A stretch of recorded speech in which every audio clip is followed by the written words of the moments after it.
9. Are you signed in? I was, so I probably am again once I go to it. And we're good. We're live. Yeah.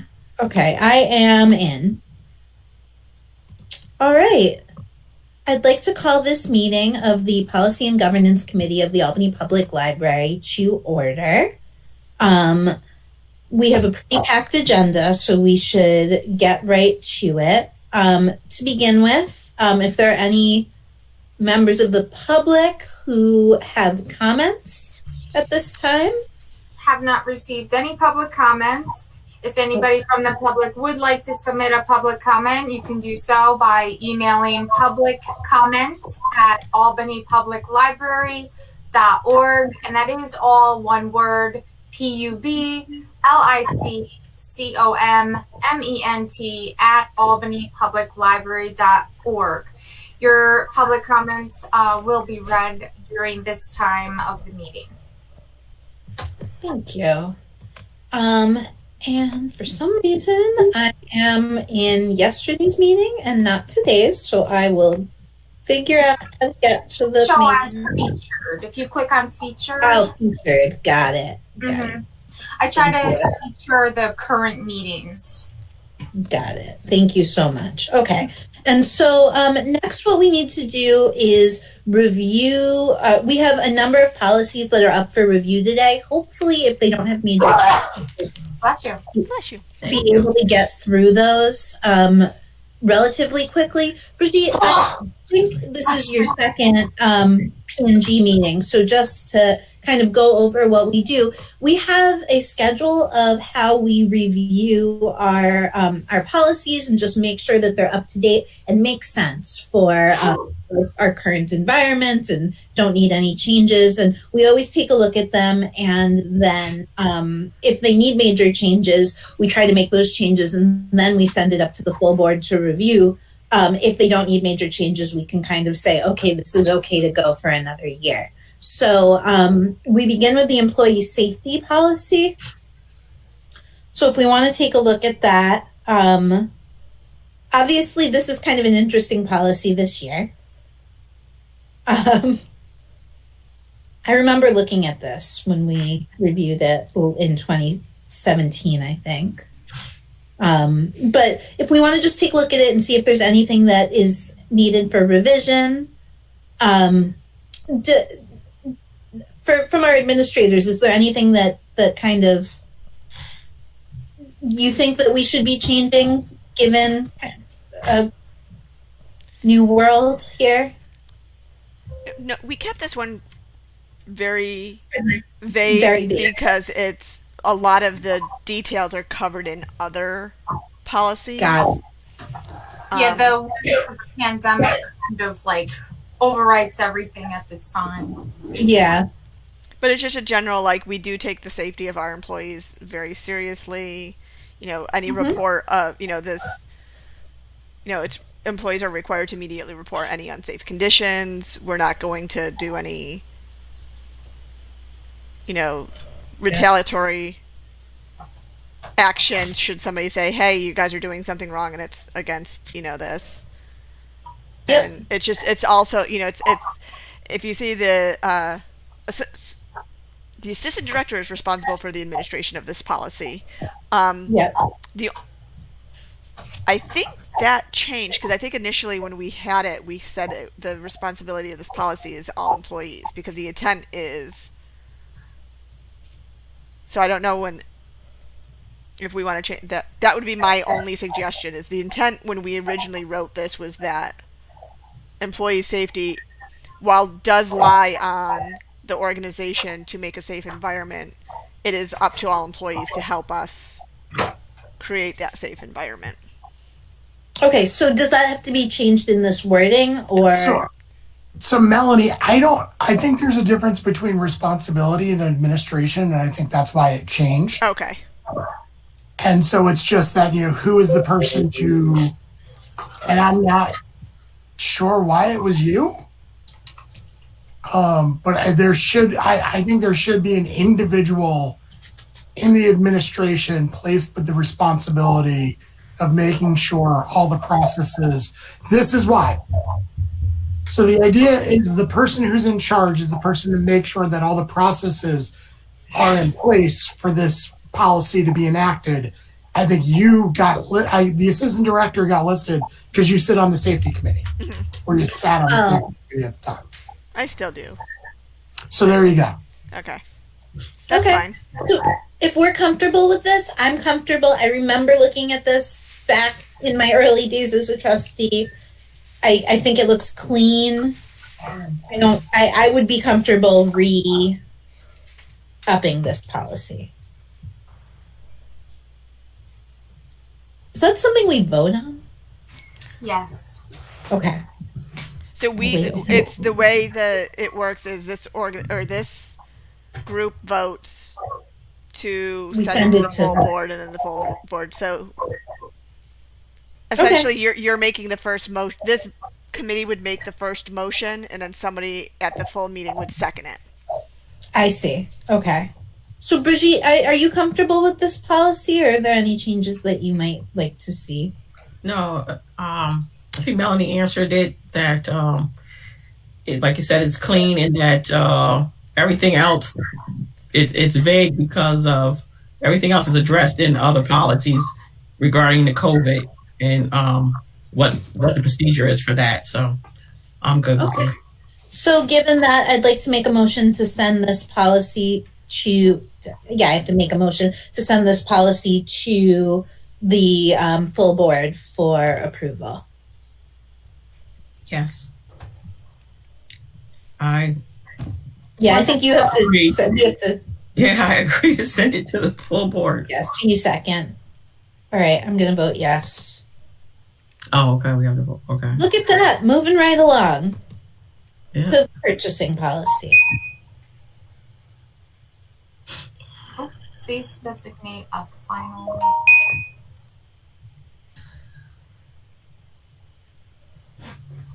What the heck?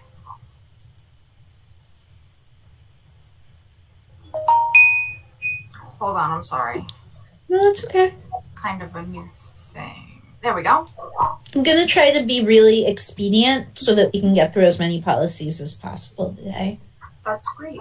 And are you keeping notes on the policy or am I? I should be and haven't yet. We'll start right now. I did the last one, so I'll send you the last one. Okay. And I will. I didn't want to duplicate in case we're both doing this. Yeah. No, I actually am still getting the hang of running the meeting, so I forgot that I also notes. But if you want, I can continue just going on if you want me just to help for this one. Is that okay? And I'll take notes too, just in case as I do it. Okay. But employee safety sent. So the plus Jenna, this will also populate It will generate notes, right? Yeah, generate the minutes per the agenda. And then what I do now for the committee, since I'm in the background, is that I copy and paste the generated minutes and send it to the chair. Then you review them and you add anything else you want to add, and then I put them back into board docs. And that's it. So like I'm kind of doing your minutes, but then you add in any other little details you want. Okay, I love that. And that way it's also a little bit more uniform appearance as well. Yeah. And we can always go back to it. It's easier to find in board docs. So obviously that motion did pass unanimously. It might not have shown up because I'm trying to finagle making the motion, and it's kind of hard. It's weird when I make the motion during the meeting. Anyway, I promise that did go through. And then I just opened up the next one, which is the purchasing policy. Okay, so the purchasing policy, this again looks good to me. The one thing I saw was I wasn't sure that library should always be capitalized, but I feel like there might be a reason we did it that way. Like we always say the library, and library is capitalized. But I think that's general formality. that's just, yeah, got it. Is there anything that needs to change here about the way we do this?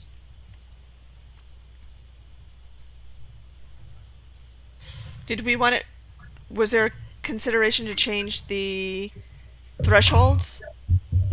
Oh, So this is what we got dinged for, not on this last audit. This is what we got dinged for the this is what we got for 2019. So I okay. don't think there's any changes because we just started We just to changed it? understand it. Okay. I will say that we still need to put a written codified process in place with the way we use it, but I don't see any reason for us to change it. Melanie, why do you think there would be threshold changes? I thought that was just a discussion we were starting to have earlier. Like raise them because of like money, inflation, or I mean, yeah, that makes sense, but I don't think inflation's been that gone up. I mean, it might be. it's only been $2.50. So yeah, I don't see any real need to change this policy. And I think from an administration point of view, if we change it, that means educating everybody in it all over again, and that leaves us open to making mistakes because we may change the policy, tell Adam we changed the policy, Adam's tired, he does an RFP process, and oh yeah, so we don't need to change all of that on Adam. And I don't see any reason to change it financially. okay, That works. all right. So Brigitte, do you have any changes before I make a motion to approve this policy? No, I like how it looks at it's a minimum amount of people that's making purchases, like the executive director and, the designees. So that, it's checks and balances. So I'm good. And not everyone is making purchases at the whim of a hat. So I'm good. Great. All right. In that case, I'd like to move to approve the purchasing policy and send it to the full board for review. Do you second that, Brigitte? Oh, yes. I was looking at board docs to see if you were putting it in. I guess we could do it that way. Yes, I second that. Yep. All right. So sorry, I'm trying to do this too. Tara moves, prior seconds, which I know is, I just want to have it. Okay. Look at us. All right, let's keep going. Service to children policy. Albany Public Library welcomes and I just had a comment in reference to children. I noticed that in the policy it stated that the librarians or the checkout person is not responsible for what content the child takes out. That's a parent. And I just know, I don't know, did a young adult section or, the more explicit content, is that in a different part of the library? I know when I was coming up, it had adult section and the children's section, and you had to be a certain age in order to access that area. No more? So No. the collections themselves are in different locations, but everybody has full access to the entire collection, and that's in alignment with the library's Bill of Rights, the American Library Association's Bill of Rights, that says there's absolutely no discrimination on age, race, color, anything for access to the collection. So that's right. There's just no way for us to parent, in no way are we a parent situation. So that's, the parents need to be monitoring what their children check out. Right. But then the child can come by himself after the age of 9 without the parent. Yep. So the parent won't be there to monitor what the child is taking out. So my question is, if I know you can't do it for everybody, but if you happen to see something explicit for a 9-year-old, or Playboy or something, I don't know, magazine, do you stop or no? No. So this is something that they drill into us in library school, because there may be a child who is being abused and needs education on how to understand their body, or so we as librarians, our job is to provide the content and provide the space for people to review the content, and then parents are responsible for deciding that their kid can come to the library alone. And by allowing them to get a library card, that's sort of designating okay, I'm allowing you to take out material.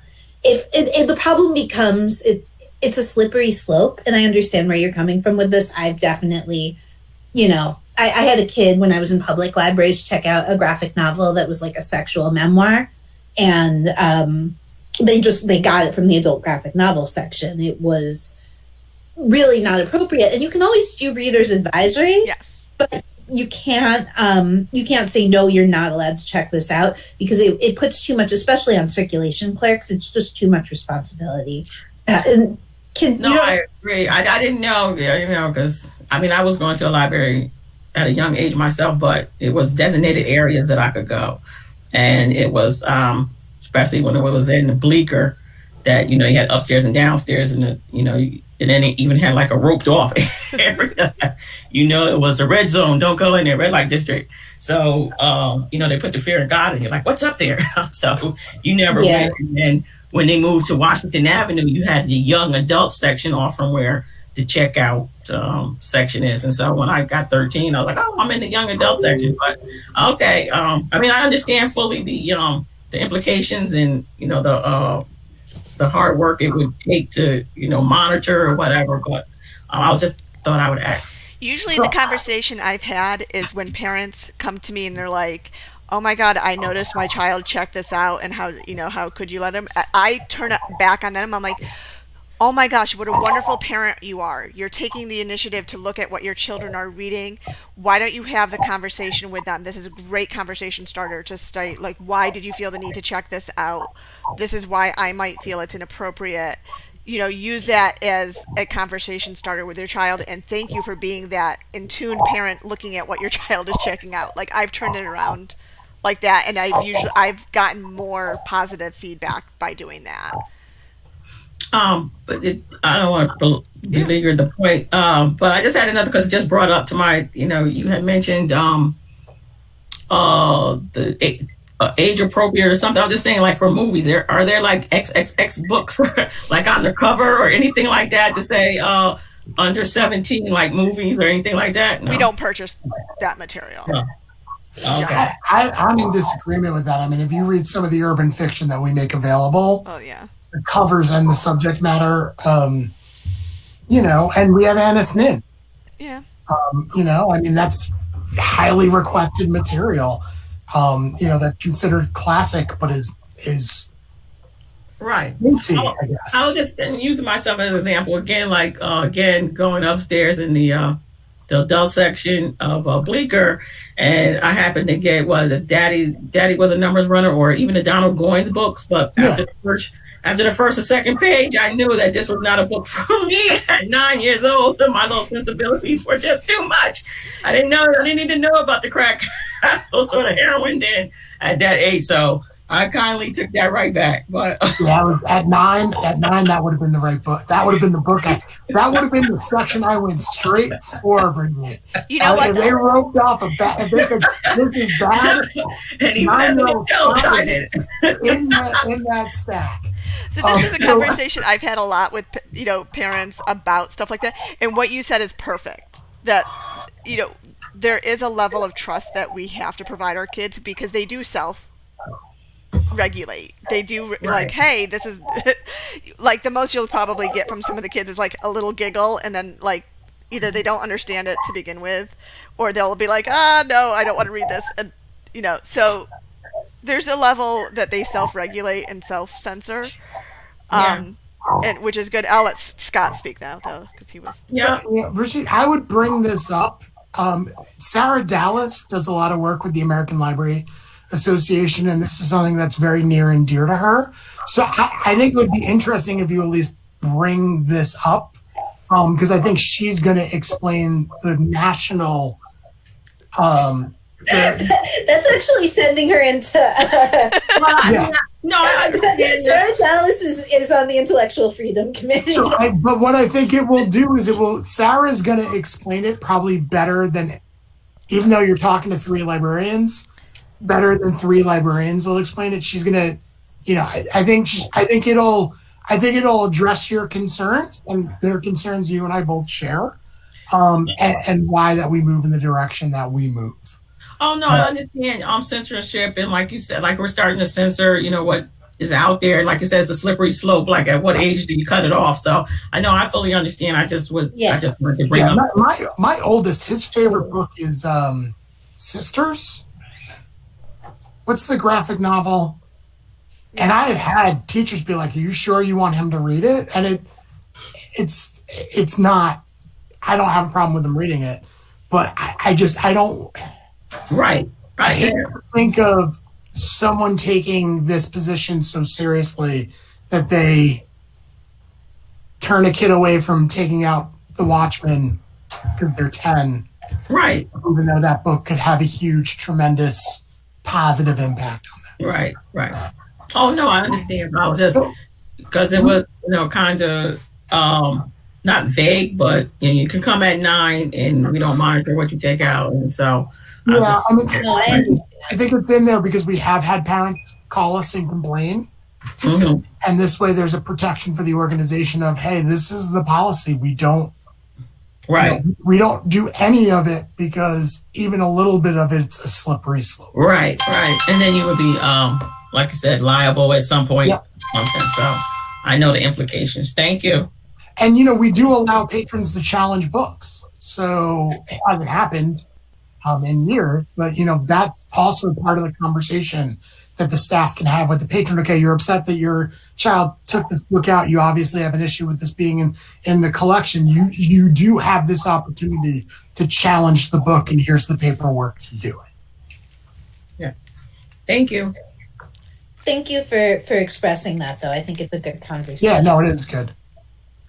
So I would like to move to send this policy to the full board for review. I second. Thanks, Brigitte. Okay, so protection of children. I'm just moves prior seconds. Oh, and Brenda texted me back. She's not able to come. So moving right along. Hold on 1 second, please. I'm sorry. 1 second. We have to be official. Oh, yes. I'm sorry. I was writing the motion. No, yeah, I'm sorry about that. I forgot that we vote. So use of equipment technology by staff policy. Did we look at this when we looked at the telecommute policy?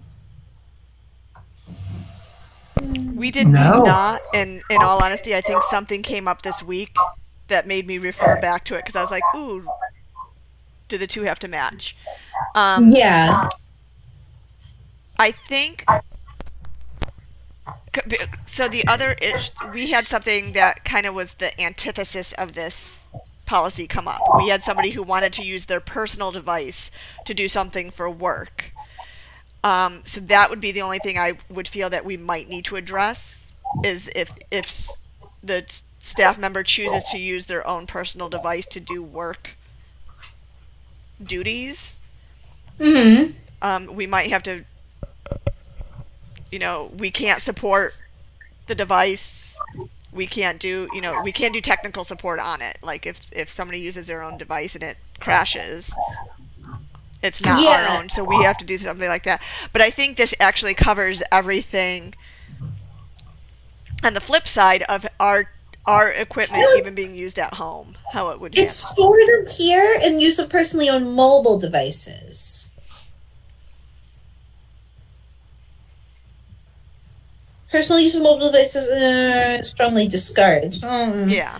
be assumed to be insecure. Yeah, no, so we might need to add you like that. We could change that to use of personally owned devices and say not required to, but they may. The library is not responsible for maintaining. I am not taking notes as I say this.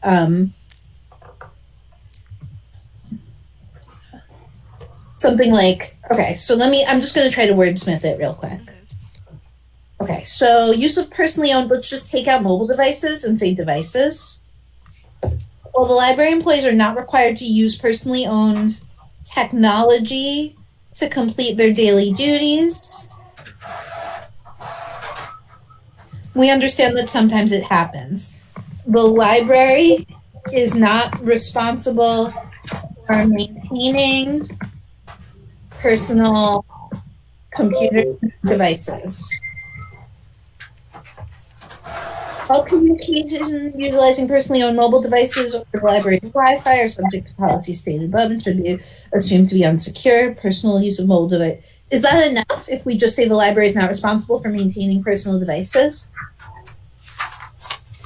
It probably, I think,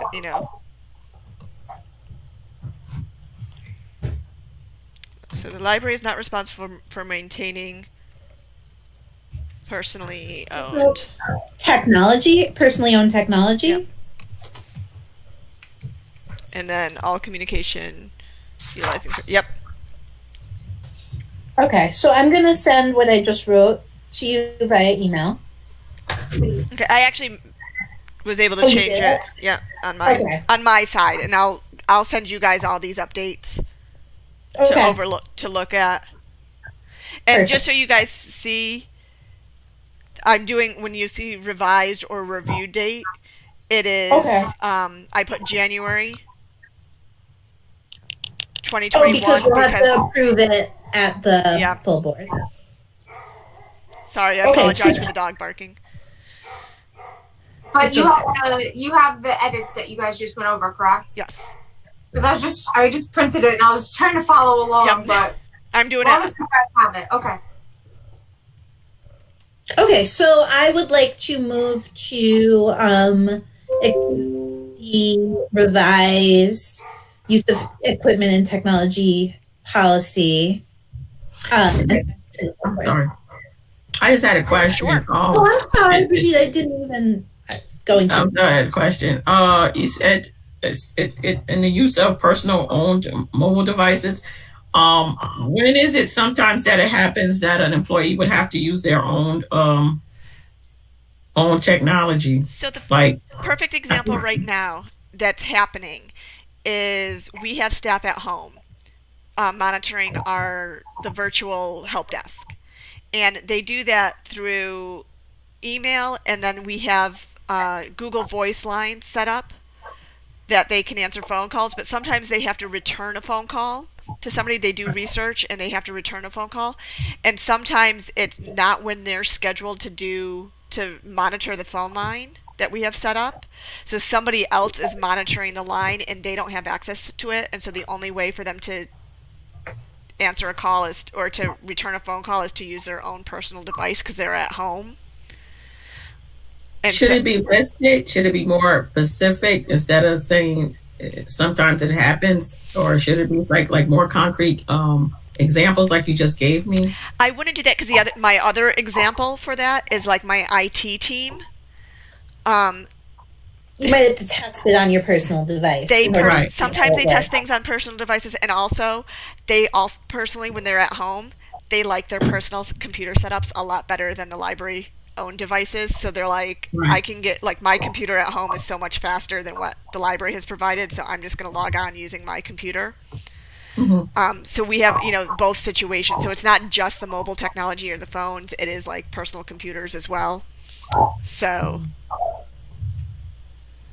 okay, thank you. Yep. And I think as we go through with technology, there's going to be so much more coming through the pike as we progress with technology that it's going to be like nearly impossible to include everything. So if we just give it the broad technology overview, that makes sure things are covered. Yeah. So I wrote motion to submit the revised use of equipment and technology by staff policy to the full board for approval. Is that what you're looking for? Yes. Okay. Yeah. All right. Sorry, did I move and did we? So I think there's a motion on the table. Brigitte, are you comfortable seconding? Yes, I voted. Yes. Oh, you wrote it? Okay. Sorry, Mhm. I didn't. Oh, yeah, there it is. See, I'm impressed with Matthew. This is hard. We're going back and forth. Okay. We are And getting to 4. I'm sorry. Melanie, you'll be doing the edits. I'm doing the edits and I'll send them out after this meeting. Send them to me so I can attach them to the January I'll board. send them to the whole group. Okay. Beautiful. So, we are getting to 4:45, and there's a conversation I'd like to bring up about patron privacy policy, the patron privacy and confidentiality Okay. policy. So, would it be okay to skip to that one just in case, and then we can come back? And I also want to do the unless room use is quick. Let me look and see if room use is quick. There's probably some changes No? that will be needed to be made to that run. All right, so let's go to privacy Yep. and then how we get. So, the patron privacy and confidentiality policy. Sarah Dallas wrote me and asked that we consider. Is this even the policy? I was gonna say, is this the right one? On board Maybe docs? it's not. No, yeah, it is. It was either this one or the foil. So she No, was this writing is- to me Sorry. that we not. Oh, go ahead. So this. My suggestion to her when she brought up her concern is she's worried about how long we hold and who we share with video, security video that's made. Yes. And I thought this would probably be the policy that it In would the be. security partners area, right? I think so, but I know there is a policy that we do have a policy in place that references the She wrote police about it. getting access. It's not foil though? Is it foil? Can you look to see if it's in the foil? Well, it says right here, the Albany Public Library does not make library records available to any person or agency of state, federal, or local government unless a subpoena, warrant, or court order is issued pursuant of law. That's in this policy that we're looking at? Yep, that's under the second paragraph under policy. So this is the policy that needs to address video files and how long we hold them for. Because right now it's arbitrary. It's whenever we decide. There's been times we've been able to go back a few months. There's been times where, for some reason, it was written over within a week. It's not arbitrary. It was a space issue with the system. Arbitrary. It's It's arbitrary. not in if it's not in policy, it's arbitrary. Well, it was. There was a. Was a storage space issue, and once the storage space hit, so it wasn't arbitrary. There was a storage space issue, but But it if wasn't written in policy. if we run out of filing cabinet, we still have to hold on records for 7 years no matter what. Yes, and so currently Oh. the other issue is with the new camera system being implemented, that changes. Because now so we do have to address it, because with the current or the new system that's being installed over the next couple months, it has an indefinite time frame. So we can set the time frame for that. This is what Sarah wrote me too. She didn't mention time frame. She said that, which is not what this policy says as I'm reading it, that we were sharing video with watch commanders without subpoenas. Yeah, if the crime if the crime takes place in our building, we share the film with the police. The detective would submit a letter of request. Yeah. And we would share the. She said she was uncomfortable with that in her capacity as the as a member of the Intellectual Freedom and Freedom to Read Foundation. And she was wondering if we would consider changing our policy. But I'm open to, I'm bringing it up because she asked me to as a concern. I'm open to reviewing it and discussing it and seeing where we land. So our interpretation of this is, again, if it's a criminal activity inside of our building breaking our policy, then we're the complainee. Okay. So then if the police are just showing up and saying, "Hey, we want video of your back parking lot at 7 a.m. because someone's car got broken into," I lean towards where Sarah's stance is, which is like, it's like, no, give us a subpoena, because how do we know you're not spying on your girlfriend? We have in the past been very loose with this and have provided that. So I think, or internally, this is where process meets policy. We might actually codify our process for how and why. I think it's worth the conversation with the board at large about providing video footage. Sometimes it becomes very gray. So in other words, we're contacted by a parent. They're looking for their missing child. We say to them, we can't give you the video, but if the police come, we'll allow them to review it. Then the police come, we allow them to review certain hours to see if the child's been in the building. And that's supportive of the community. However, putting a safeguard in so we know what the situation, we know that it's, not someone trying to find a kid who, the child who ran away, they don't have custody of, and it's a spy. So it's the gray where is always fun for policy. That's where things get a little murky. Right. As you said, that the scope, if it's a warrant, the scope has to be specific. Like the day is December the 9th between 11 and 12.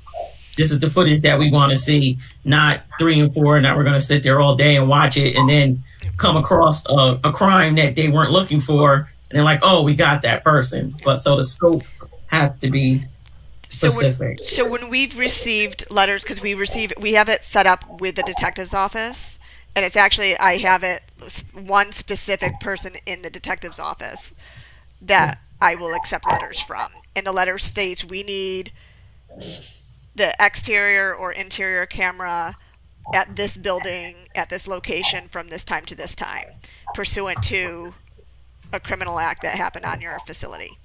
I think the other times we've gotten it is, I think the only time I've given an extended period that's more than like an hour or two has been, there was a gentleman who was arrested, and we did get a warrant request, I believe, from the police because his alibi for the crime was that he was in the library all day. So they needed to show when he came into the library and when he left, so we needed the whole day's worth of material. And then, as Scott said, if we ever have a missing child, we never release the information to the parent, but we'll have the police, if a police report was made and the police come and say, can I review it's of a timely manner because we need to see if they were here 10 minutes ago. And they review, and so that's been the only time that we've allowed it without paperwork. When they've shown, we haven't provided them to it, we haven't given them a copy of it, we've let them look over our shoulder and watch the video to see if they identified the kid being in the building. But we have not released the information, or we have not provided them with a copy of the information. But yes, I agree, like if we can codify this, because every time one of these comes through my desk, I'm always like, do we do it or not? Right.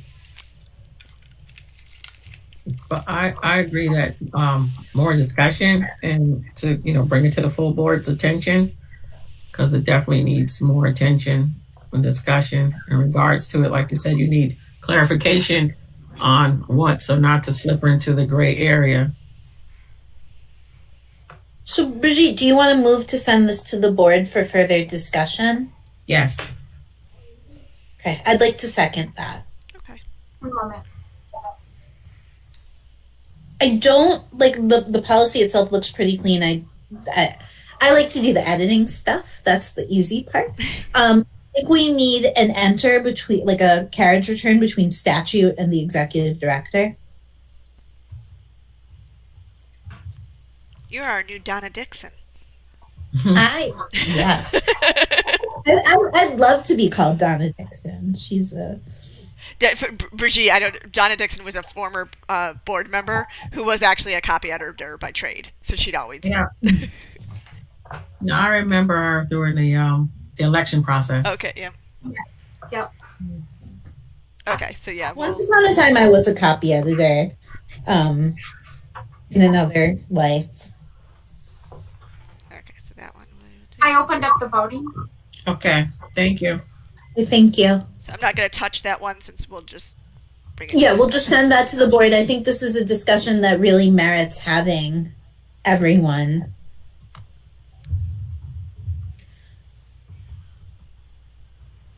Did you want to go back to room use? So I don't know. So we have 5 minutes, and I think it's important to at least mention that I began working on the policy and governance goals and responsibilities document. It would be useful to get other feedback on it. I don't know that I did a great job. I did the best I could with what was in the trustee handbook. And that highlighted thing means that I stole it from Sarah, and I don't think it's actually right.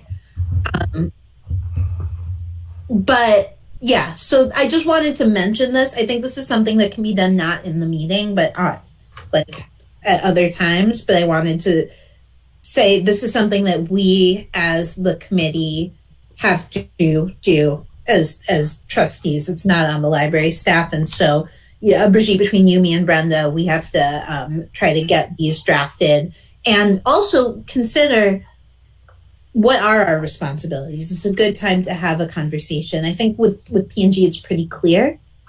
The top of it, just take a note that it does say personnel committee at the top, and then everything else is P&G. Oh, I just stole it. Okay. Just making sure that we fix that. Yeah, thank you. I'll make sure in the Google Doc, which I know we're not supposed to be using anymore. That's totally fine. And I think the second bullet point is actually from personnel committee. Oh yeah, no, yep, totally. Go personnel. This morning worked on it, tried to change some of it, and I also looked at a couple other libraries. But yeah, I'm open to feedback. And we'll take out anything that pretends to be personnel. I got a little confused. I used to be chair of personnel. And but so I wanted to mention that. I think we've got 3 minutes. Let's talk about room use. What do you guys say? Do it. Do it. If you have to go, but let's I want to get it. I want to get stuff done. All in. Okay, let's do it. So the room use policy, I know Melanie said that some changes have to happen. Do you want to just kind of talk about what you think should be different in this policy? So Scott, do you want to touch base on this? Or Scott, yeah. It's opening up a nice can of worms, but Oh no. something to more line us with some of the statements that we've made. Okay. So I don't think we should allow Nazis to use. I'll say it publicly. Library World can kick me out. I'm fine.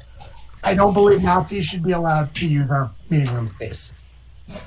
I would like to see the board seriously consider some, and Bob's going to kill me, some type of provision that either uses Southern Poverty Law or another organization that, or ACLU, or there's a plethora of lists out there that are provided and vetted And I think if an organization is associated with or doing work for this group, they shouldn't be allowed to use our spaces. I don't agree. I know you don't agree, and that's fine. I mean, I get this. Yeah. I get that you're not going to agree, and the board might vote it down. Sarah's not going to agree.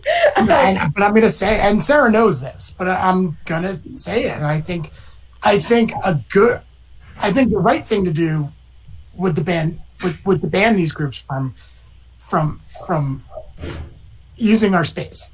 I think understanding that the board may not go in that direction, I do think it's a decent gesture for this conversation to happen, because I can tell you that there are patrons and there are staff who absolutely would want to see this happen. And just ignoring it and hiding behind the ALA Bill of Rights looks really disingenuous, shows how disconnected the profession is from people of different gender and color who experience systemized oppression and who are understandably afraid of these groups and would not feel comfortable being in a building with these groups meeting. So I just think that the board really needs to have the conversation, and they need to understand that they have an executive director who is philosophically opposed to these groups for a lifetime and has done some organization against these groups.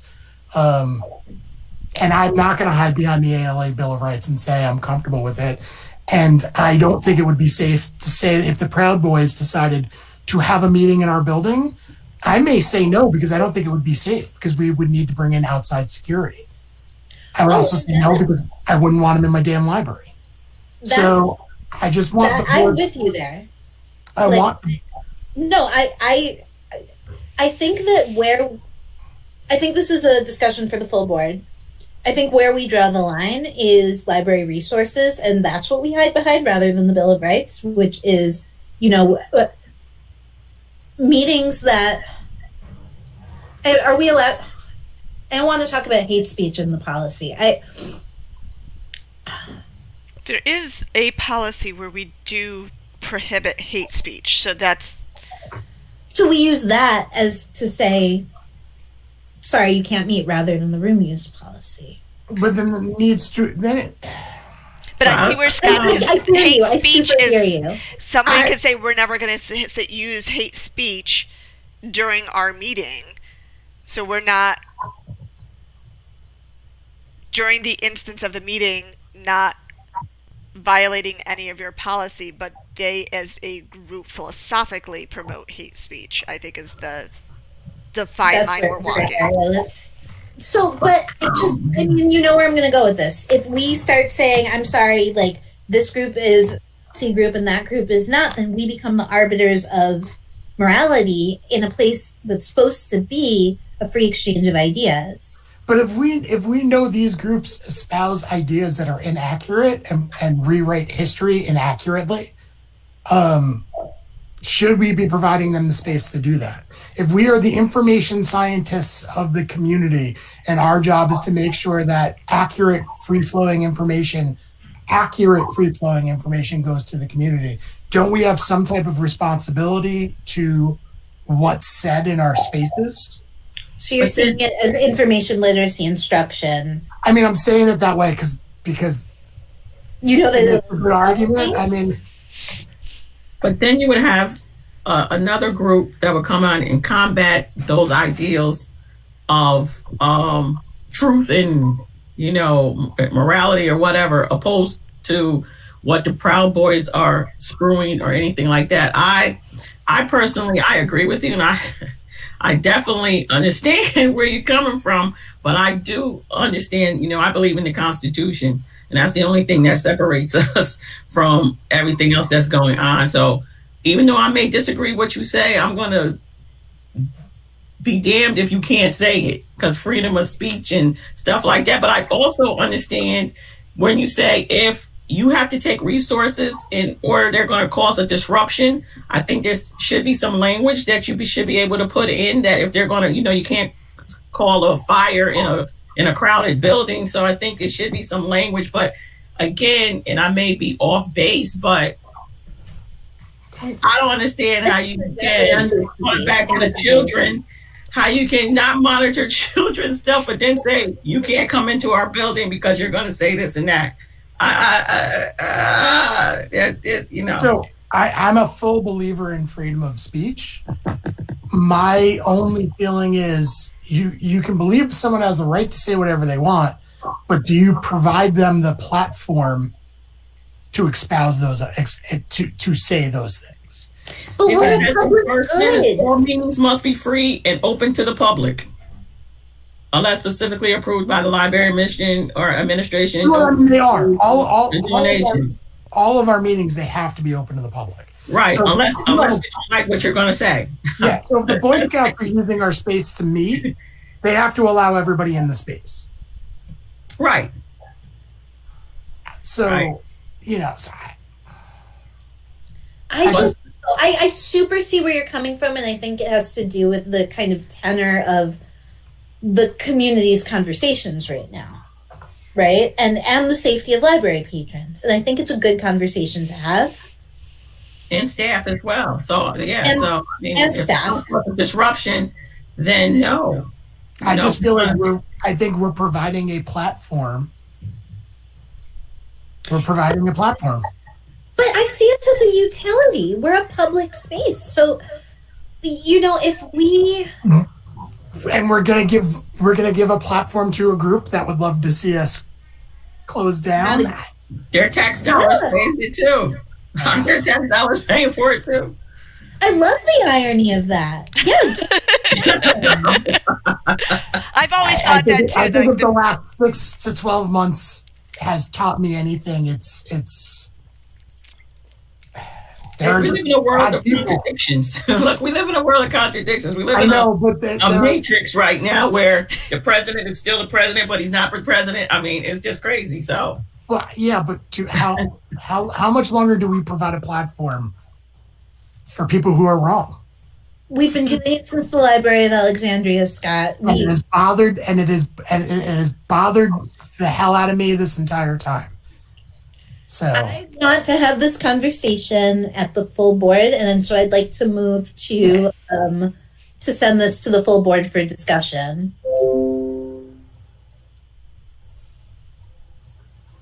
I will prepare a better statement.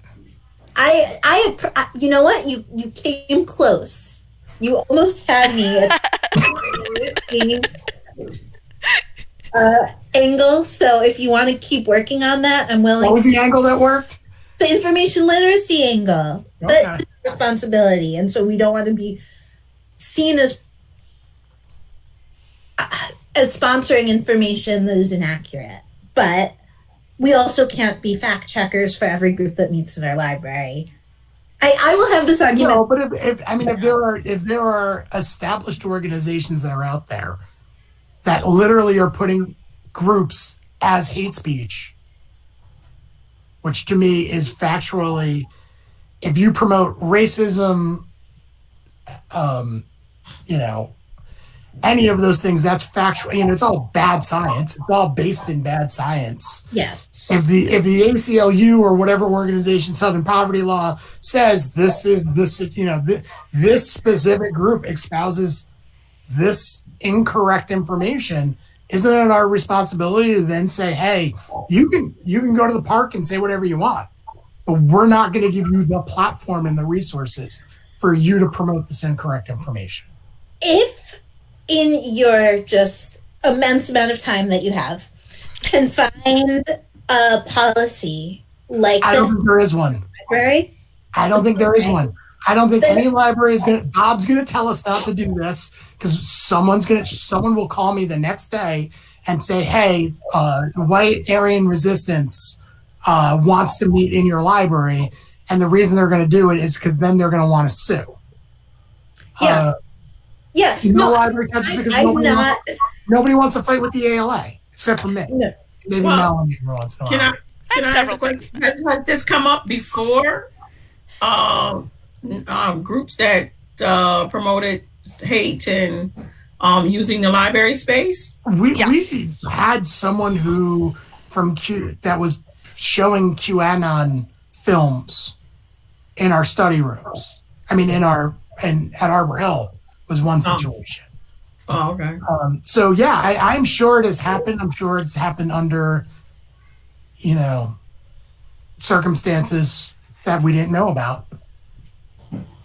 Oh, because they could always say, I mean, they're not gonna come out and say, "Oh yeah, we're a hate group." They can say we're a cooking class. Yeah. And Then do what they need to do. So in libraries that have faced this, they've literally been like, the 3%ers or Oath Keepers are meeting. We're meeting in your library and we're promoting it. And again, that bothers me because if I walk past a flyer that says, "Hey, war is meeting," in the public library, I'm not bringing my kids to that public library.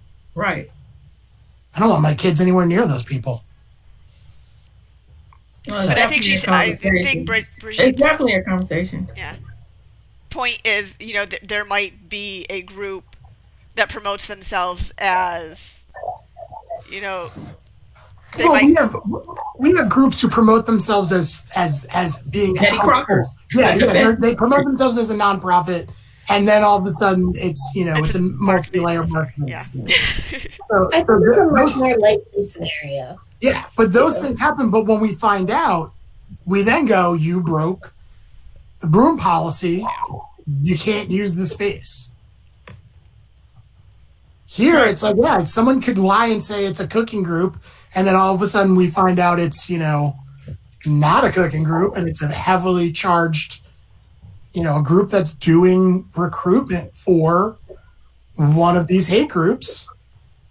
And then what do we say? "Oh, you're not a cooking group? You can't use our space?" No, we say you're violating the hate speech policy. But that's slippery. I think that's a slippery slope. Yeah, but then this is a slippery slope, isn't it? I don't. This is where I am. I do not. Listen, I will punch a Nazi with you on any weekend, but I'm not gonna be the first library. I would love. Someone has to be the first. No, I would love to be the first. no, I'm only kidding. Oh, but I would love to be the first. I understand. And I think in a city like Albany, nothing would represent this city better than that.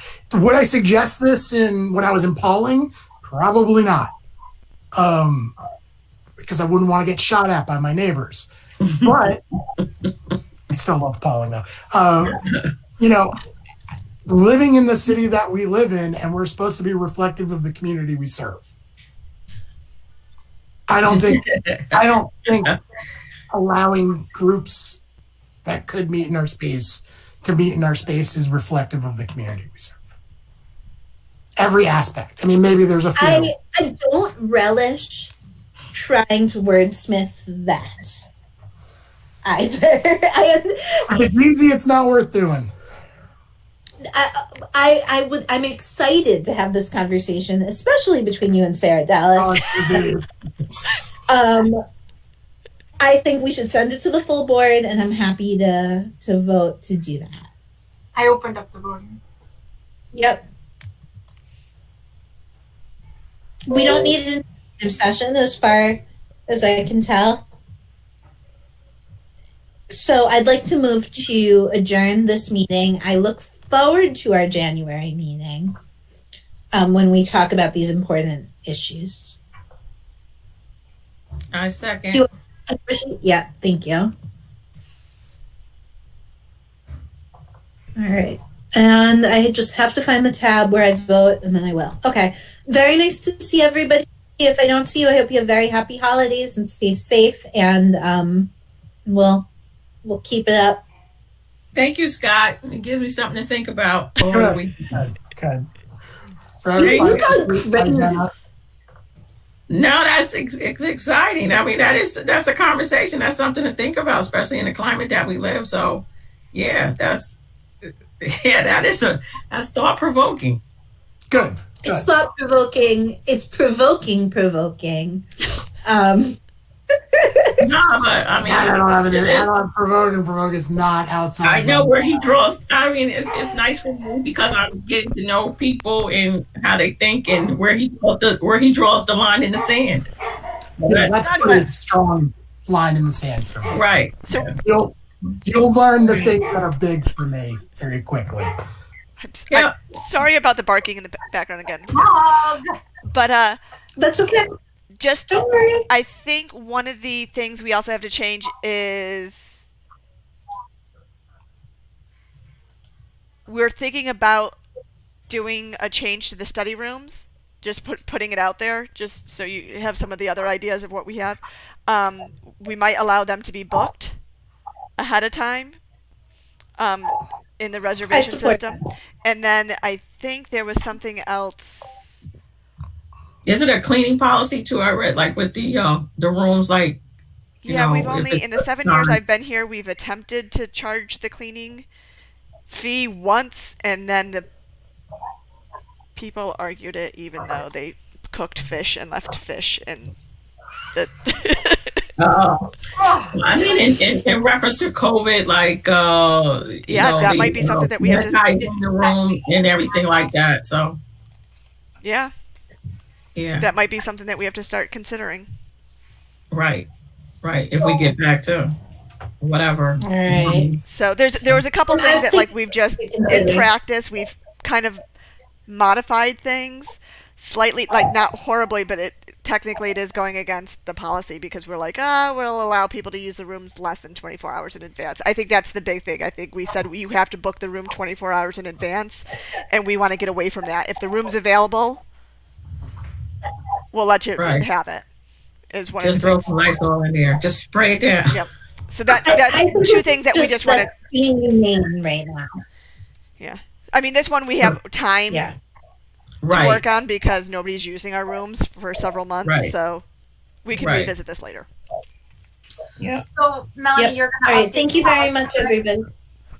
I'm not going to touch the grid. I'll send you guys what updates I have on the policies that we changed. Anything that we didn't touch, I didn't touch either. Okay. Thank you. Sounds good. Everybody. Thank you. Bye. Bye-bye. Bye-bye.